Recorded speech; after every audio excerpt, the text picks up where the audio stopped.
take to do it? Yes.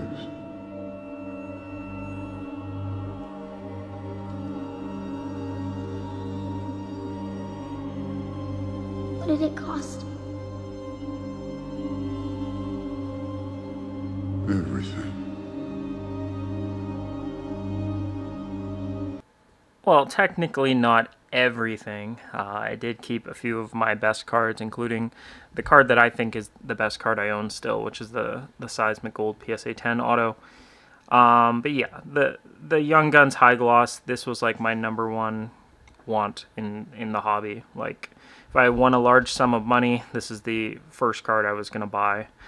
And I think the way it all worked out, getting this card by doing the massive consolidation, it actually wasn't a bad way to go about doing it, because I feel like if I had ever saved up enough money to actually just outright buy one of these, I would have just ended up selling like a huge chunk of my other stuff after to recoup the money anyways. So it just ended up going the reverse order, where I sold the stuff up front and then paid off this card. So yeah, I am now an owner of a Connor McDavid High Gloss Young Guns out of 10. I was pretty stunned. Like, when I first looked at this card, I was just like kind of laughing to myself. Like, I cannot believe I actually own this card. Like, I think this is one of the most important hockey cards ever made. It's one of the most iconic cards, and to have a top 10 copy of it, I mean, the world is a big place. There's a lot of people. 10 is not a big number. Let's just put it that way. For a card of this magnitude, yeah, especially just only really seriously getting into hockey cards around 2020. So, like, less than 5 years being into cards and getting a card like this in my collection. Yeah, I don't know. Just kind of just basking in the glory with this card. Just enjoying owning it. I love, by the way, just how subtle this card is, kind of. Like, it's just a little bit of holofoil, serial number, and then they got the little high gloss font or text or whatever. So it's not like super flashy. Like, if this wasn't on it from certain angles, it would be hard to tell that this was even the parallel. Yeah, I think the back is basically the same as a base copy. Maybe this part is a little bit different. The gold Young Guns. I'd have to check, actually. I used to have, yeah, a fun fact, the first hockey card I ever bought off eBay was a McDavid Young Guns PSA 10, and I bought that in 2015, or maybe it was in 2016. Yeah, probably 2016, since it was already graded. But I bought that. I didn't really think of hockey cards as, like, investments. I was just like, oh, I want McDavid's rookie card, like, just for myself, for a collectible. So I went on eBay and bought that card, and then now that I kind of understand cards better and have been able to be in this hobby for half a decade seriously and figure out the exact cards that I like, and yeah, what cards are like the best, at least, you know, the way I rank things.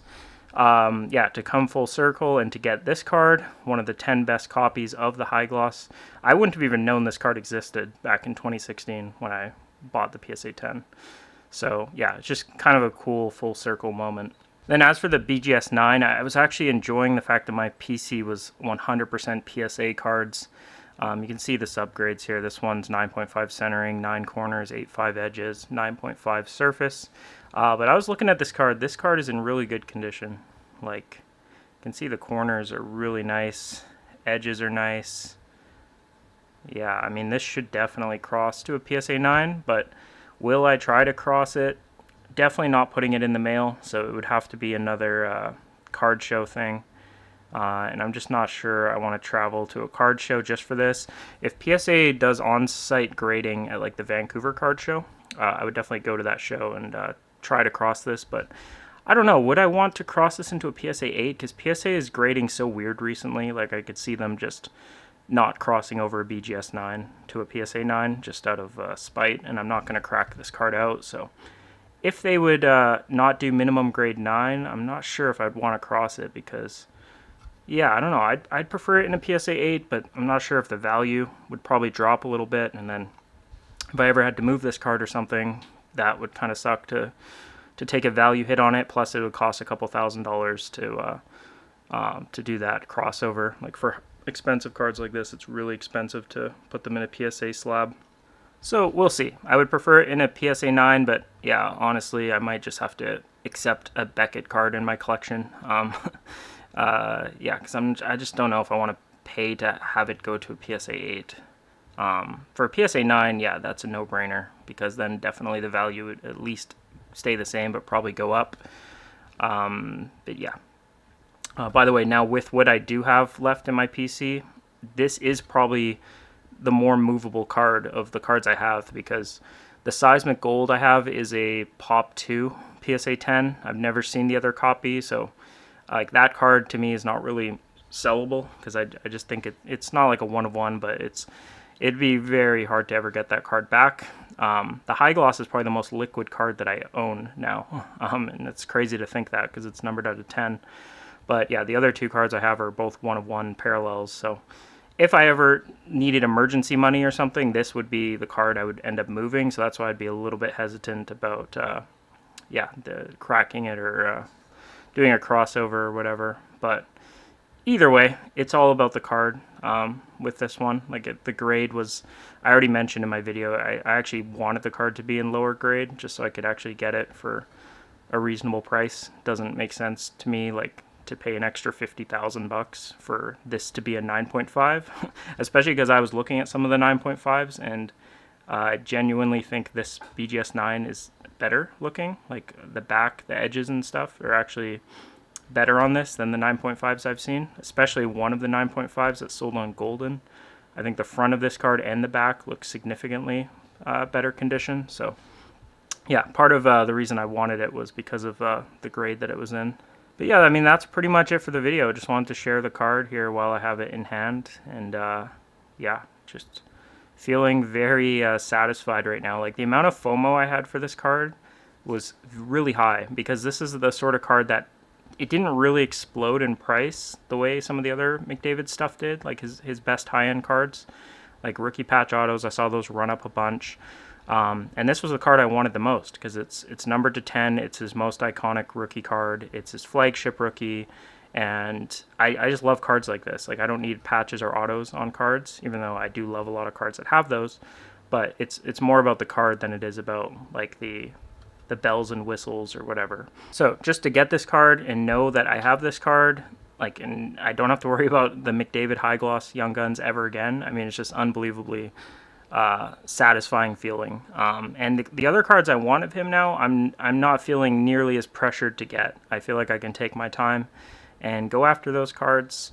And I'm happy to say what those cards are, just because I can't even buy them. Like, even if they would show up for auction in the next couple months, I'm not going to be in a position to buy them anyways. So, but yeah, the next chase cards for me for Connor McDavid, I want the Cup Rookie Patch Auto Gold Parallel out of 12.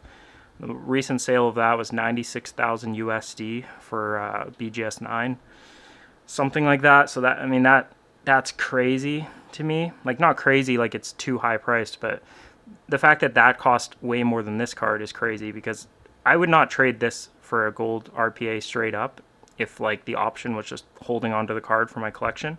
I prefer this card, but yeah, it's one of the reasons I wanted to get this one first, because I felt like it was the best like deal of all the other cards.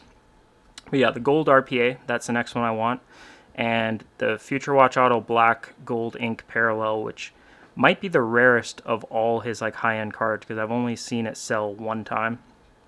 Since I've been in the hobby, I've seen a high gloss sell like 3 or 4 times. I've seen the gold RPA sell like probably 4 or 5 times. I've seen the Cup RPA out of 99 sell like 50 times probably at this point. And that card still outsells a high gloss.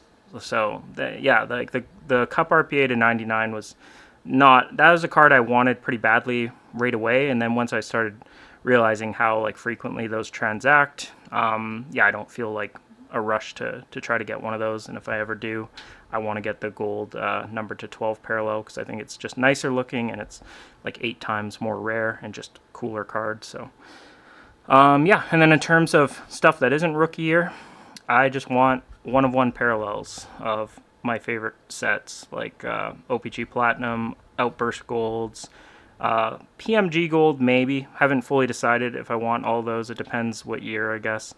And yeah, pretty much just one of ones. That might be the way I go with the PC, where I go for like elite high-end rookie cards like this and the seismic gold that I have, and then for non-rookie or stuff, just like one of one parallels. Maybe I'll get some out of 10 stuff, but yeah, I really want all the cards to be like the best version of themselves, not have like a better copy. That was one of the main things with this high gloss, like knowing that the out of 10 is the best copy of this. That does so much, because it's not like you buy this and then you know there's an out of 5 or a 1 of 1. Like, this literally is the best copy of his Young Guns. The only way to get better is by grade, which again I've already explained. I don't really care about that. So yeah, just to get the top end copy of cards is what I'm interested in. And for modern cards, that's pretty much one of ones, because most sets have a 1 of 1, and out of 10 just not quite as rare as it used to be.